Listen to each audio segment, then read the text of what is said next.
بەڵێ بەڕێزان، باسی ئازارشکێنەکانی ژانەکانی ژیانمان کرد. ڕاستە کێشە و گرفتەکان هەروە بە ئاسانی لا ناچن. کەسی وای هەدڵە هەرگیز خەفەت مەخۆ لە هیچ شتێک، گوێی مەدەیە، نەخێرەوە بەدەست تۆ نییە. ئازاریش دەکێشی، گرفتی دەرونیشت بۆ توش دەبێ، ئازارەکان و ناڕەحەتیەکانی ژیانیشت هەروە بە ئاسانی ناڕەونەوە، هەروە بە ئاسانی لا ناچن. بەڵام چەند شتێ هەیە خەم و خەفەتت لەسەر سووک دەکات و ئازارەکانت دەشکێنێ، خەفەتەکانت ئاسان دەکا. تۆ بەکاریان بێنە و لەم پرۆگرامی کلیلەدا سوودیان لێوەرگرە. ئێمە تەنها کلیلەکانت پێ دەڵێن. بەم کلیلانە ئازارەکانی ژیان بە ئیزنی خوای پەروەردگار بە پەنابردن بۆ دوعای خێر و پاڕانەوە لە ئەڵڵا سوبحانەه وتەعالا بڵێ یا ئەڵڵا لەم گرفتە ڕزگارم کە، خوایە ئەم خەمەم لەسەر سووکە، خوایە ئەم دەرگاداخراوەم بە کلیلی ڕەحمەت لێ بکەیتەوە. ئەم بابەتانی کە عرضتان دەکەم ئەمانە کلیلێکن، بەکاریان بێنە بەویستی خوای گەورە ئازارەکانت دەشکێنن. یەکەمیان مەصائب و غەیریکە، ئەو موسیبەتانەی کە تووشی غەیری تۆش بوون. بە دڵنیاییەوە کاتێک کە تۆ گرفتاری یەقینت هەبێ لە تۆش گرفتارتر هەیە.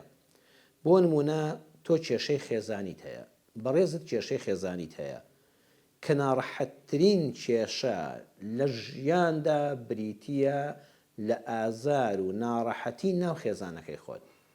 هیچ شتێک بە ئەندازەی ئەوە مرۆڤ بە چۆکان ناهێنێ بەڕێزان کە لە ناو ماڵی خۆتا کێشەت هەبێ.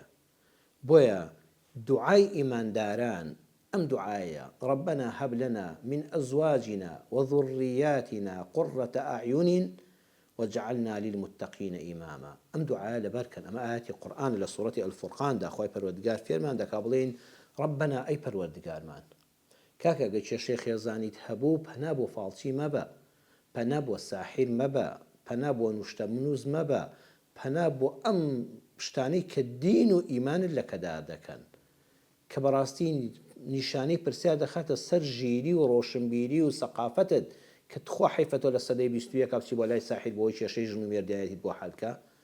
نا، پەروەردگار فەرمێ بڵێ ڕەبەنا ئەی پەروەردگارم، ئەی پەروەرێنم، یا ئەڵڵا ئەی خالقم، ئەو کەسەی نەفع و ضەر تەنها بەدەستی تۆیە، ئەو کەسەی کلیلی دەرگا داخراوەکان تەنها بە تۆیە.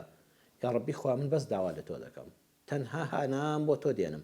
کاکە لە نێو شەوێکە هەستە دەست نوێژ بگرە، لە دوای نوێژێکی فەرز لەسەر بەرماڵەکە لە خوا بپاڕێەوە، لە چۆڵیەکە لە کاتێکی خەڵوت و تەنهایی تا لەگەڵ پەروەردگارە بە چاوی پڕ لە فرمێسکەوە بڵێ یا ئەڵڵا هانام بۆ هێنای، ڕەبەنا هەب لەنا، هەب بەڕێزان بۆ شتێکە کە لە دەسەڵاتی مرۆڤان نییە. یعنی بڵێ خوایە گیان ئەمە لە دەسەڵاتی منان نییە، بەخوا نە بە پەروەردەی جوانمە، نە بە قسەی شیرینمە، نە بە ئەخلاقی بەرزمە. ئەگەر تۆ هاوکارم نەکەی ئەم دوو شتانە کەمای خۆشی و بەدبەختی من هیچیان بەدەسەڵاتی من نین. خوایە خۆت پێم ببەخشە. ئەو دوو شتەش چییە؟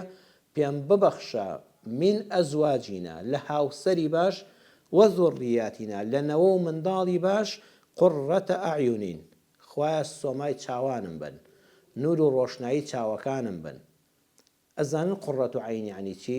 یعنی ئەرچی هەیە لەم سەر زەویەدا، چی پارەیە هی تۆ بێ، چی ڤێلا و خان و شوقەیە هی تۆ بێ، چی پۆست و پلە و پایەی بەرزێ بەڕێزان هی تۆ بێ، هەمووی بەدەسەڵاتی تۆوە بێ. لە دەرەوە هەموو خەڵک دەست لەسەر سنگ و بەڵێ قوربانت بۆ بکە، هەمووی تەحیە و سەلامت بۆ بکە، هەموو ڕیز ڕێسراوەستن لەبەر دەستە، هەموو کێشخانەکانی دنیا بۆت کرابنەوە کە چوویتەوە ناو ماڵەکەی خۆت.